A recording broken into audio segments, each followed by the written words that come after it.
Today we got an update on the future of Star Wars The Old Republic from game director Keith Koenig. Because in case you hadn't heard, EA has decided to move the game to Broadsword Online Games and take it away from BioWare. And that's left us, the players, with a lot of questions and a lot of angst. Keith addresses some of those questions and some of that angst in his post today, so let's take a look at it. He begins the post by thanking everyone for their patience as they navigate the shift of SWTOR's development team to a third-party studio, which indicates to me that the deal is done. In the IGN article we got earlier this month, all they had was a letter of intent, and the deal was supposed to be finalized by the end of the month, and it looks like that might have happened. He goes on to say that with 7.3 now live, they can focus on update 7.3.1 and 7.4 and then begin planning for 2024 and 2025, which means, unsurprisingly, that 7.4 is going to be the last story update we get for the year, which he confirms later on in the post. And then he answers some questions that have popped up around the internet around the move. Starting with, what will players notice after the move?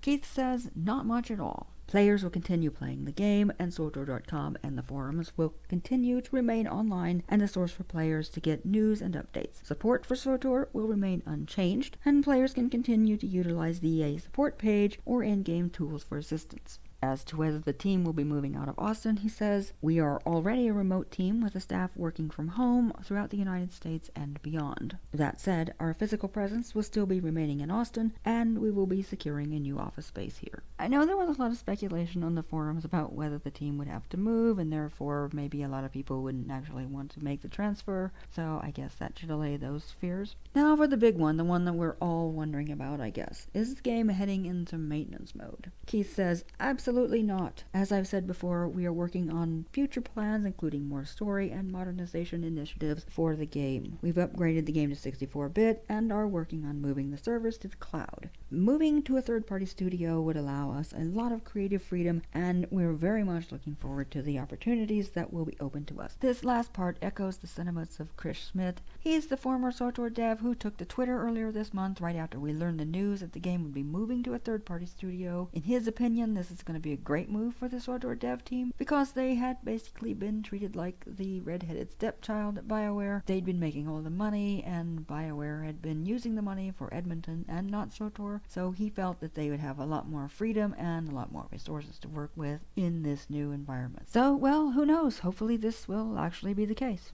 Next, he addresses what will happen to player accounts and cartel coins. He says that nothing is going to change on that front and everything will remain the same with your in-game accounts and any purchases you've made. He also goes on to address what it means for EA to remain the publisher. He basically says that nothing will change. The SWTOR team continues to be in control of the development and direction of the game, and EA will provide publishing and player support. He says that the server move to the clouds is still happening, but they will have to reassess timelines. They have every intention of moving forward with migrating the servers over to the cloud, and that they're also continuing their evaluation regarding the Apex servers. Finally, he concludes by trying to reassure the player base. He says, this isn't the beginning of the end. This truly is a new beginning for us. As you can imagine, there are quite a few moving parts right now, but you can expect 7.3.1 towards the end of summer, with the story continuing in 7.4 on its heels as we enter the holidays. Also, on the tech side, we are working on further updates, such as improved integration with Steam and updating to DirectX 12.